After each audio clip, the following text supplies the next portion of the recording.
listening to Nocturne. I'm Vanessa Lowe.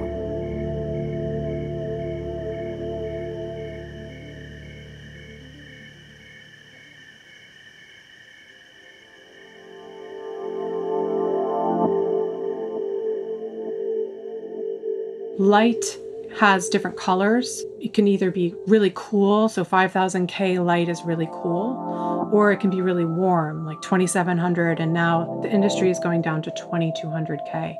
I'm not sure if you want me to explain color temperature. That's Jane Slade. She's a lighting designer and researcher. But the way that it works is that it's correlated color temperature. So if you think of a carbon-based black body, like a log, in a fire, well, the embers at the bottom of the fire are that bright orange. Well, that's always the same temperature. So that's about 1000 degrees Kelvin. And then the white flame coming off the log is about 2700 degrees Kelvin. And then the bluest flame, which was the hottest, is 5000 degrees Kelvin. So when we talk about light color in the lighting industry, it's really correlated light color to that black body because it's a constant. So 5000 K light was the initial color choice for all original LED installations because it's the most efficient. 2700 is less efficient. You'll get less lumens per watt. So when the industry was converting to LEDs, we initially chose very blue light, which, as it turned out, is deeply impactful to all living things. So we've started to come down in color temperature from, say, 5000 to 3500 to 3000. And now we're really starting to see that people are starting to install 2700 and now 2200 with that beautiful warm glow. And that brings us closer to what high pressure and low pressure sodium fixtures looked like back in the day. And a lot of people have a lot of nostalgia for the look and feel of those yellowish lights. That detailed knowledge of the particulars of light is part and parcel of Jane's day job, working for an agency that represents outdoor lighting manufacturers. We work with municipalities to bring lighting into cities and outdoor spaces. We do a lot of streetscape projects where we help cities define what the style of lighting that they need is, how much light to deliver. We often work with landscape architects, lighting consultants, designers, architects to bring lighting into projects. And where I come in is really trying to be offering tools to light more sustainably. Before Jane became a lighting designer, she got a master's degree in interior design. In her interior design work on commercial projects, she was struck by the environmentally unfriendly materials that were routinely used and then discarded. So often these projects are up for 5 years and then there's a change and somehow it gets ripped out. And where do all of these building materials go? They go in landfills. So I really started to think about that. She thought about it to the point of getting a grant to go to India, where she researched the recycling economy there and created an art installation consisting of over 2,000 plastic bottles, which she turned into lighting fixtures. There was one Buckminster Fuller ball made out of Pepsi bottles. There was another really long cylinder with just the threads that were melted into this mesh metal core. I did teardrops of sadness and jewels of desire. So there were different lighting fixtures that I designed, and then we curated them to overall make a comment about our use of plastic in the world. Jane realized that her true passion lay not in interior design, but in lighting. It didn't take long, though, for her to notice the environmental problems plaguing that field as well. I realized that having been an interior designer and waking up to our use of materials, and then having worked in the lighting industry and waking up to our use of light, that there's something in me that's very protective of our environment. And so it's sort of the second design industry that I've been in where I've been fairly disappointed with how the environment is being treated. Until fairly recently, someone in the lighting industry would be concerned primarily with adding light. It's a pretty new phenomenon to have outdoor lighting designers strongly focused on when and where light should not be. In around 2016, I started to think of the fact that light was becoming extremely pervasive. I just intuitively sensed we were overdosing. Light was always getting brighter. LEDs really have changed how we think of light and how we actually almost abuse light because the energy is so free and easy to use. I was working for a manufacturer and we were coming up with 1,000 watt LED fixtures, which is crazy because 1,000 watts in an LED is like 4,000 watts in another type of light source. So things were getting brighter and brighter, and it felt very unsustainable to me. I was the keynote speaker for a sustainability organization here in Boston, and I wanted to talk about how light impacts humans. Jane's work and study around light had led her to become acutely aware of what we lose as things become brighter, and the growing and pervasive experience that she calls starving for darkness. This framework of starving for darkness became a lens for how I see the world, and it has totally changed the trajectory of my career. So while I started this work by working in the lighting industry, now I am a researcher of the impacts of darkness on all living things because I realized that we were missing such an important piece of the balance of light and darkness. Unfortunately, the lighting industry suffers from this proverb, which is if I have a hammer, everything is a nail. But I think there's going to be a time where we really start to cultivate darkness and bring it into our projects wholeheartedly. And that's why in my writing, I've suggested that as designers of light, that we create two plans, a lighting design plan and a darkness design plan. Because if we don't offer the darkness design plan, then we're just relying on happenstance that it happens. And more often than not, the darkness is lost. Without care and consideration, it's easy for outdoor areas to be overlit, with bright bluish light glaring up into the sky, obstructing views of the stars, interfering with darkness vital to animal survival, and even inadvertently creating dangerous environments for humans. This is why when Jane is not actively working on the practical applications of outdoor lighting, she can often be found shouting from the Instagram mountaintop under the handle Anatomy of Night. That's where she posts her concise, poignant thoughts on the vital importance of night and darkness. Things like, there is an infinity waiting when we turn out the lights. Natural darkness is a gateway to the present moment. And night vision is a necessary way of seeing. Also, starlight is a birthright. These are seemingly strange pronouncements for someone who designs lighting for a living, but Jane has joined the growing band of what I like to call darkness evangelists. She calls herself a dark sky defender.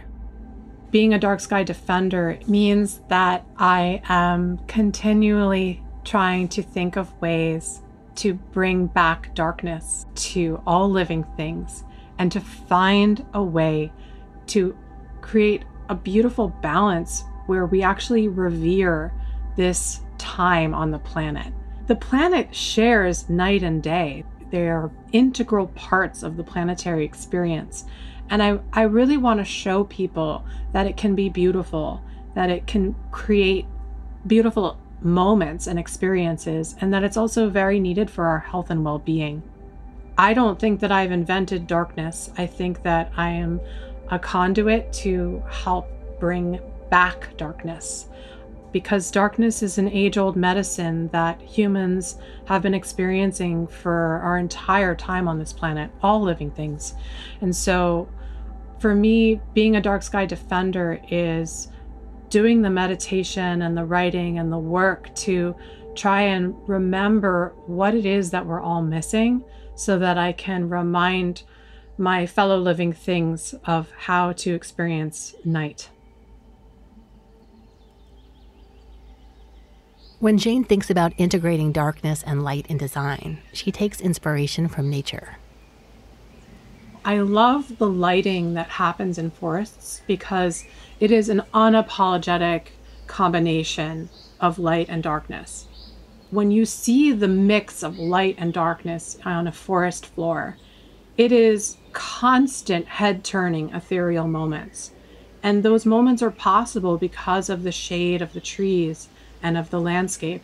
And so it really is a very beautiful natural example of when we don't experience solely brightness, how beautiful the combination of light and dark can really be. Jane's expertise in lighting gives her a unique perspective from which to protect the darkness.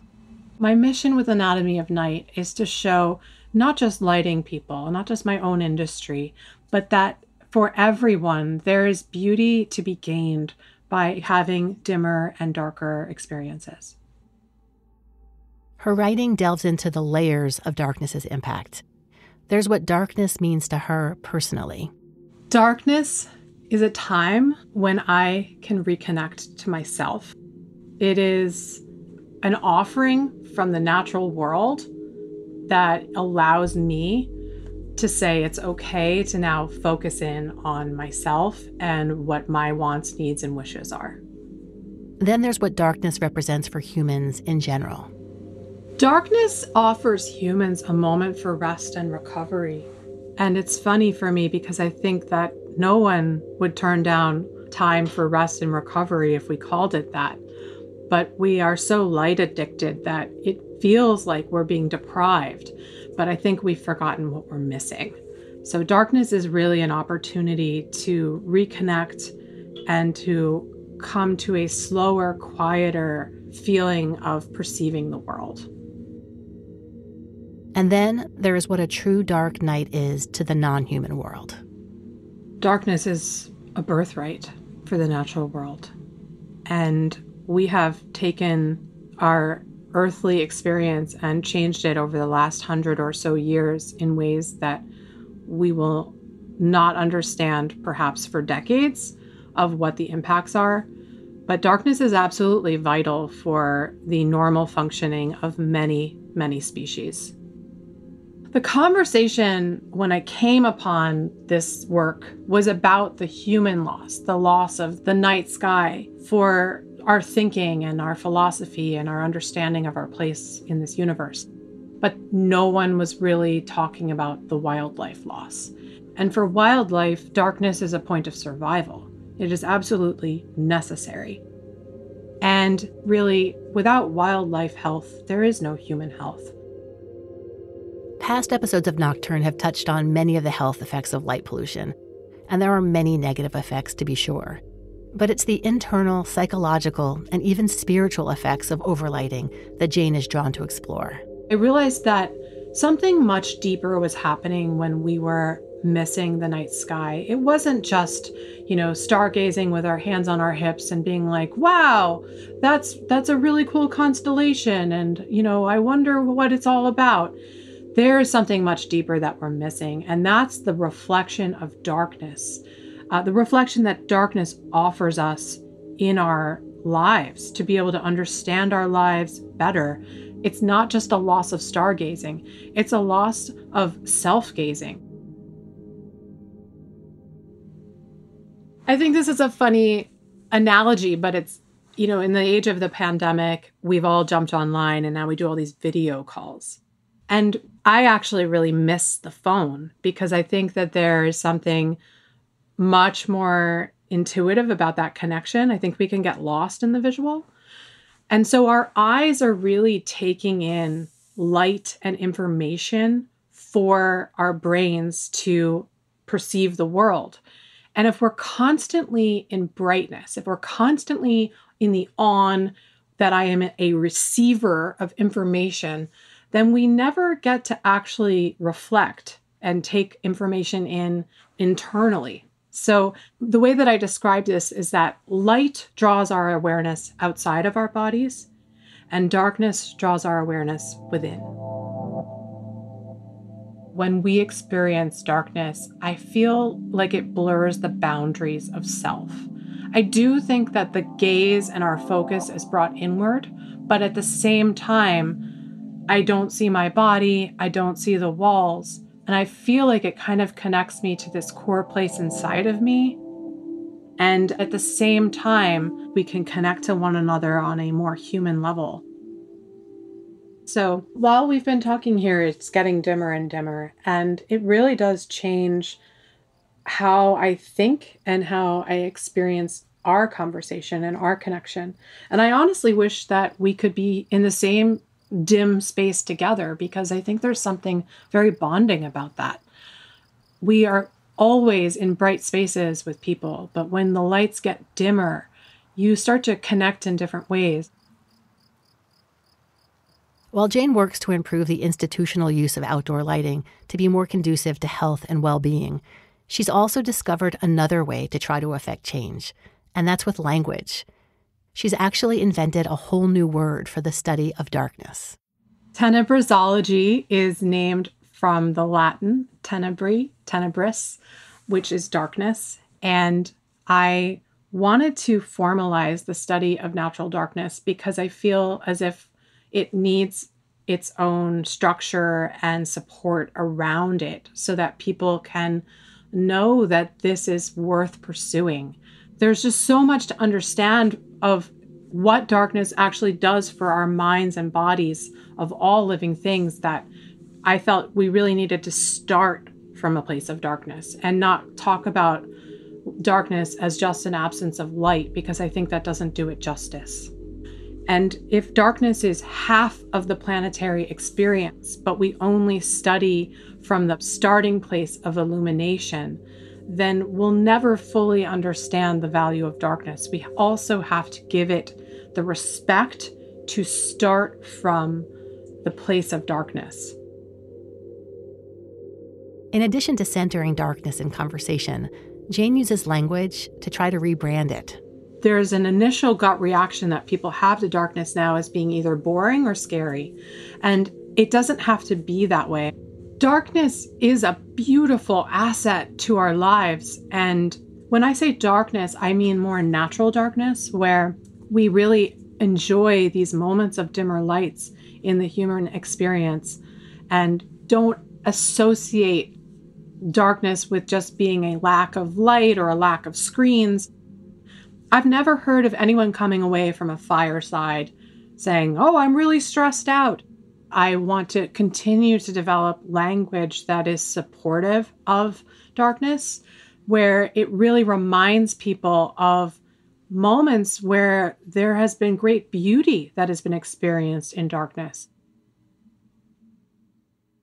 Right now, Jane is focused on framing darkness in more positive terms in the way she talks and writes about it. However, the fact still exists that there aren't many words pertaining to darkness that are generally perceived as positive. Quite the opposite, in fact. But Jane sees this changing along with our perception. I think when people start to embrace darkness as something really beautiful, that language is going to naturally come through the people. But for now, the words that I come up with are soft, dimmer. I wrote an article entitled "The Language of Darkness."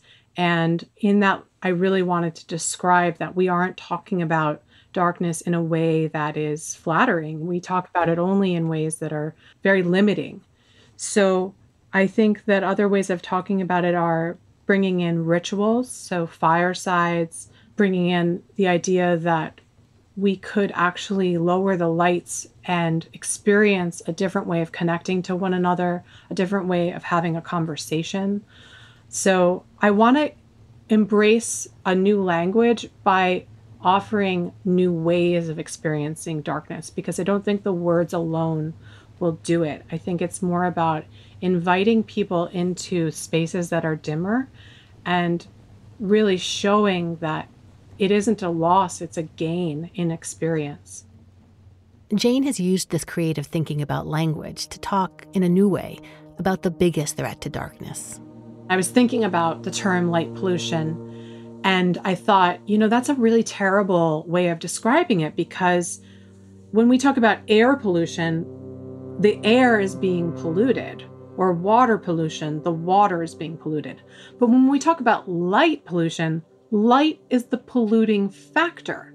So it's very interesting to call it that, because actually light is very desirable. People like light. We're attracted to the bright, flashy objects. We too are like moths to a flame.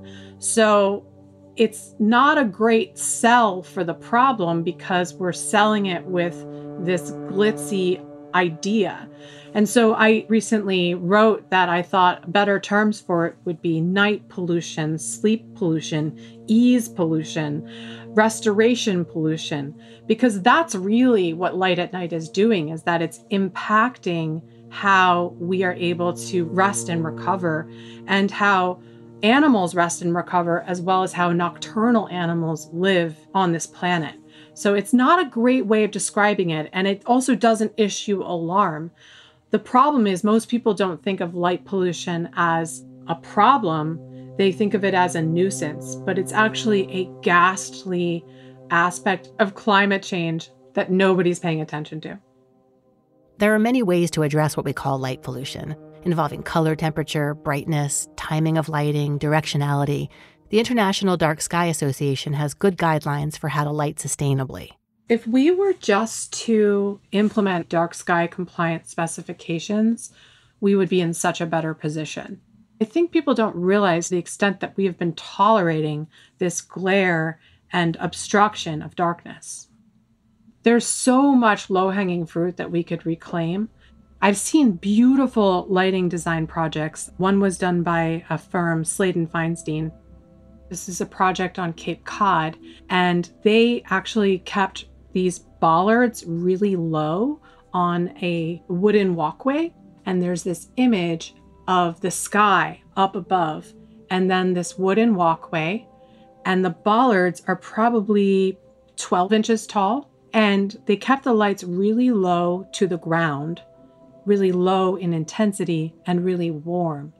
And when you see this image, you see this delicate light on the footpath, but the full gradient of the sky is still open to your retina, because our retinas actually can be adapted to light and darkness. So I could actually have my lower part of my retina adapted to the footpath, but still allow my upper part of my retina to be adapted to the changing gradient of the sky so that they don't compete. And so that's a moment for me in lighting design where you really see the ability to light for human activity while maintaining awe in the landscape. The way that you could ruin that is by putting pole lights up and having those lights actually not be dark sky compliant and blow out the sky. And actually that would make everything feel really dark, because everything would feel dark in comparison to the overly blown out lights. So there are ways that we could actually craft light with light levels and where we're putting the light that still allow us access to the night. The lighting industry has been moving toward more sustainability on the whole. And there are pockets of enlightenment in the industry about the need to preserve darkness. But the need for dark sky defenders is ongoing. There are a lot of organizations that want to continue selling lighting products and don't want to consider that darkness also is a part of this process. And unfortunately, money is often a driving factor, and it has not helped us with the 2% year-over-year increase in light pollution that we're experiencing. So Jane is shouting from the mountaintops and trying to convert one person at a time. Anything she can do to help save this thing she holds dear. I recently had a designer ask me after one of my presentations, he said, I work on a lot of projects in a light-polluted city in Asia, and that city absolutely loves all of this crazy color-changing lighting. How could I ever convince someone that that wouldn't be the way to go? And I said, well, imagine yourself on a roof deck in that city, and imagine looking up at all of the light pollution. Or imagine looking up at the majesty of the night sky. And he stopped and he said, wow, I realize now what you are saying, which is that no light installation could ever be as beautiful as the night sky. The beauty of natural darkness is hugely important, for sure. But in the glare of endless stimuli and information, its value goes way beyond beauty. I think it's never been more critical to find and cultivate darkness in our lives and to understand that the stars are light enough. Of course, Jane is a lighting designer, so she's not suggesting that we live our lives entirely in darkness. She maintains we should use lighting where necessary, in responsible ways that enhance beauty and visibility, But she also believes we should challenge the assumption that more light means more overall illumination. And so what I mean by that is that the stars are light enough to foster understanding, to build a deeper sense of self, to have a more meaningful connection to other people, that there's a dimmer way of experiencing this planet that also offers other ways of perceiving relationships with ourselves, with others, and with wildlife.